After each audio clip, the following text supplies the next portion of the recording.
11월 초 영상에서 러시아의 12월 요소 수출 쿼터 예정 소식을 전해드렸었는데요. 겨울 밀농사를 위한 러시아 국내 비료 가격의 안정을 위해 12월부터 질소 관련된 비료의 수출을 제한할 예정이고, 이 질소 비료의 대표적인 제품이 요소로 빠르게 대처해야 된다는 내용이었죠. 역시 예정대로 러시아는 질소 비료 수출 쿼터제를 실시했고, 중국보다 더 많은 요소를 수출하는 나라답게 요소 부족 사태가 전 세계로 확대되어 가고 있습니다. 석탄과 천연가스 등 에너지 가격의 급등 여파가 전 세계 물류로 확대되어 가고 있는 모습인데요. 매도 먼저 맞는 게 낫다고 우리나라는 이번 겨울을 넘길 수 있는 물량의 요소는 다행히 확보를 한 상황 같습니다. 다만 추가 요소 수입은 장담을 하지 못하는 듯하네요. 기존 계약분에 대한 인도 여부가 확실하지 않은 상황이기 때문입니다. 먼저 호주도 요소수 부족에 따른 물류 대란이 유력한 국가에 들어가게 되었다고 블룸버그가 보도했습니다. 블룸버그의 원문 기사를 살펴보면 현재 호주가 비축해둔 요소수가 5주 정도 분량밖에 남아있지 않다고 하는데요. 호주는 도시들이 해안가에 집중되어 있죠. 제조업이 발달하지 않아서 수입하는 물품들도 많고요. 철광석이나 석탄 등 풍부한 원자재의 해외 수출도 많아서 트럭을 통한 운송이 매우 발달되어 있는 나라입니다. 어느 정도냐면 국가 물류의 비중 중에서 트럭의 비중이 절반이 넘는 나라죠.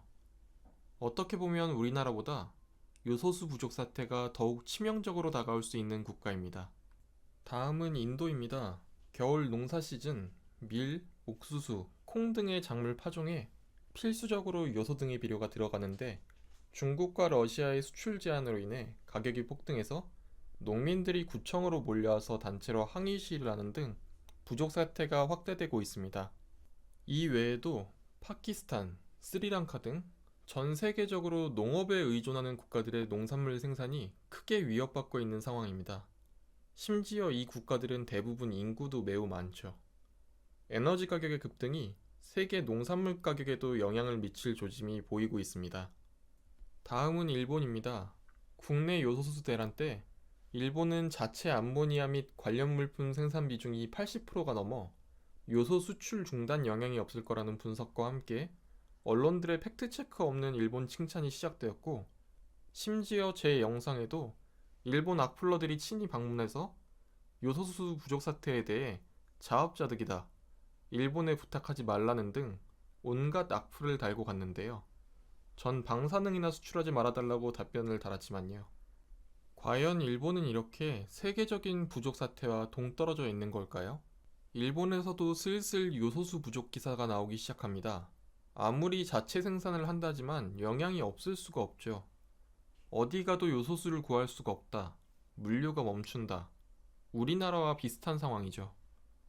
에드블루 가격 개정에 대한 알림, 결국 수급 불안에 의해 가격을 올리겠다는 내용입니다.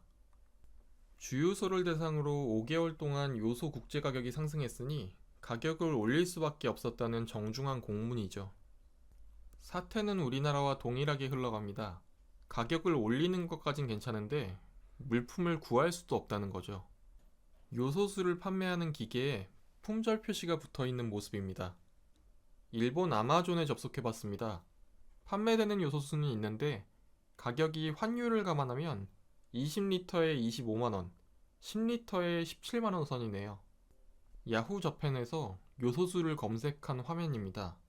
여기는 아마존보다 가격이 더 높죠. 이런 가격에도 받을 수만 있으면 일단 급한 불은 끌 수 있는 건데 과연 배송이 될까요? 일본의 한 유튜버가 온라인으로 요소수 배송을 11월 24일에 주문했는데 처음에 12월 2일까지 배송된다는 주문이 3일, 6일, 7일, 8일까지 매일매일이 오면서 지연되더니 결국 주문을 취소해달라고 연락이 왔다는군요. 온라인상에서는 주문을 하더라도 구할 수 없는 상황이고, 포기하고 지역 딜러에 가서 제시한 가격대로 보충할 수 있었다는 결말입니다. 댓글 반응도 참 일본답습니다. 프리랜서 기자가 쓴 가짜 날조 뉴스다라던가, 한국인이 일본 내 인터넷 판매 중인 요소수를 싹쓸이해서 한국어로 판매에 일어난 일이라는 사람들도 있고, 롯데를 욕하는 사람들도 종종 보이네요. 롯데케미칼이 한국에 요소를 보내서 부족하다는 거겠죠. 갑자기 일어난 일들처럼 생각하고 있지만 일본에서도 20일 정도 전부터 이미 공급 부족이 시작되었습니다. 일본도 고급 요소수에는 자국 생산 요소를 이용하고 있긴 하지만 대부분의 메이커가 값싼 중국산 요소를 이용하고 있었기 때문인데요.